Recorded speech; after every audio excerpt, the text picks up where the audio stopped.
ॐ गुरुर्ब्रह्मा गुरुर्ब्रह्मा गुरुर्विष्णु गुरुर्देवो महेश्वरो गुरु साक्षात् परब्रह्म तस्मै श्री गुरुवे नमः। बोले गुरु गंगेश्वर भगवान की जय। हाल ही अमावस्या के दिन विष्णु समाज जागृति मंच की लाइव चर्चा में गुरु महाराज की अमृत वाणी के 105वें अध्याय पर बीती रात लाइव चर्चा हुई, जिसमें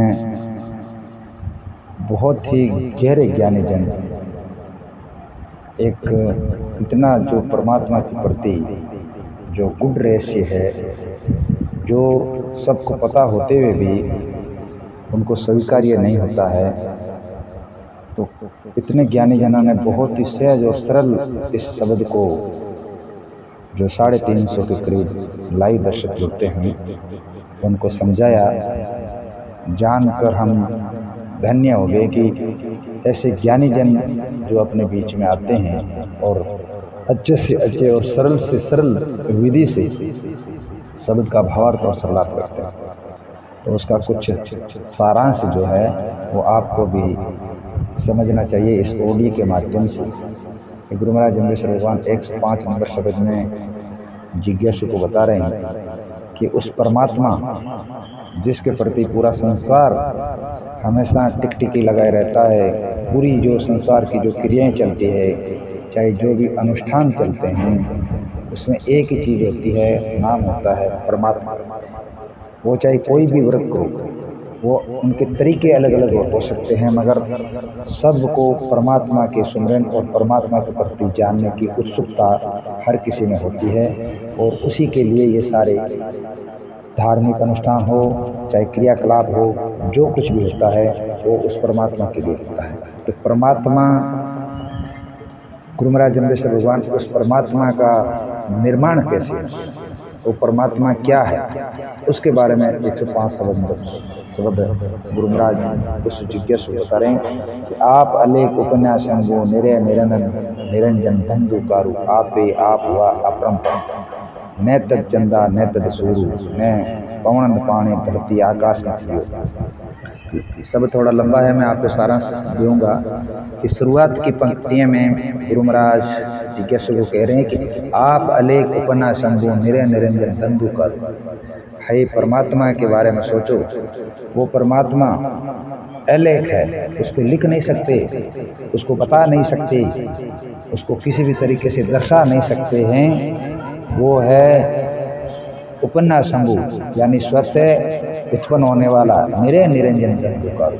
वो धंधुकार से किस प्रकार गुरु महाराज जम्बेश्वर भगवान इसके आगे और भी बहुत बातें आई हैं कि कुछ भी नहीं था, ये न धरती थी न आकाश था, कुछ भी नहीं था। जब धंधुकार था, उस धंधुकार से उस परमात्मा का उत्पत्ति हुए और ये सृष्टि का आगे चलकर सर्जन हुआ।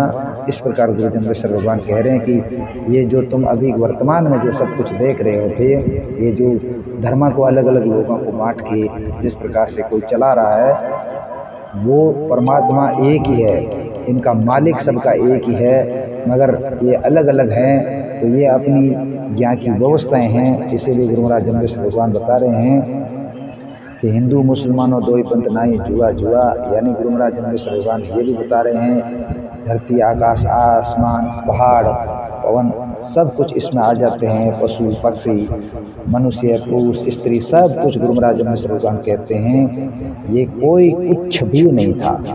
तब एक सिर्फ धंधुकार था और उस धंधुकार से लास्ट की जो पंक्तियां में आती है बात, वो आपको माननी जरूरी है। शुरुआत की और लास्ट की पंक्तियां को समझे तो सारांश ये है कि आपे आप उपन्यास शंभु निरय निरंजन धंधुकारु आपे आप हुआ अपरंपर। हे राजेंद्र लेव विचार, हे राजा उस जिज्ञासु कह रहे उनके बारे में विचार कर, जो कुछ भी नहीं था, एक धंधुकार के रूप में परमात्मा की सत्ता थी और वह उस सत्ता से ये सारा कुछ आगे चला है। जिस प्रकार से एक उदाहरण के तौर पर मैं बताना चाहता हूँ, पृथ्वी पर न जाने कितने बीज होते हैं जो अदृश्य होते हैं, कभी दिखते नहीं हैं, और जब बरसात की बूंदें गिरती है तो धरती है वो अपने आप हरी हो जाती है। तो अब आप क्या ऐसे कोई पता लगा सकता है कि कौन सा बीज है वो अंकुरित हो जाता है? बहुत सूक्ष्म बातें हैं। और परमात्मा के प्रति, तो परमात्मा इस प्रकार से है, परमात्मा के लिए कोई रूप रेख कुछ नहीं होती है। तो गुरु महाराज जन्मेश्वर भगवान उस राजा को ये बात सुनाई, बहुत ही गहरा शब्द है जिसके पीछे कहीं युग लग जाते हैं परमात्मा की खोज के बारे में। और गुरु महाराज जन्मेश्वर भगवान का 105 शब्द नंबर जो शब्द है वो पूरी तरीके से स्पष्ट करता है परमात्मा की उत्पत्ति या परमात्मा का निर्माण किस प्रकार से होता है। इतनी सुंदर सुंदर बातें जो गुरु महाराज की अमृत वाणी यानी जामवाणी, जम्बवाणी जिसको बोलते हैं, शब्द वाणी बोलते हैं, उसमें मिलती है। जरूरत है सिर्फ अपने को सहज और सरल होकर समझने की, किसी ज्ञानी के द्वारा ज्ञान को अर्जित करने की, न कि किसी को कटास करने की। या ज्ञानी कोई बड़ा नहीं होता है, कोई छोटा नहीं होता है। कौन सी चीज़ कौन समझा के चला जाए इसके बारे में अपन कुछ भी नहीं कह सकते हैं, क्योंकि ज्ञान सबके पास में है, मगर उनको समझने की आवश्यकता है। इसलिए ज्ञानी पुरुष होता है वो हमेशा ज्ञान की खोज में रहता है। विष्णु समाज जागृति मंच ऐसे ही एपिसोड लेकर आपके सामने हर रोज़ रात 8 बजे लाइव जुड़ते हैं।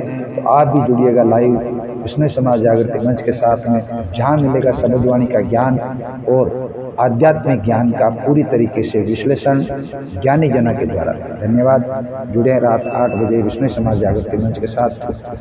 जय गुरु जम्बेश्वर भगवान। ओम विष्णु सहस्रनाम। मैं सुरेश कुमार विष्णु।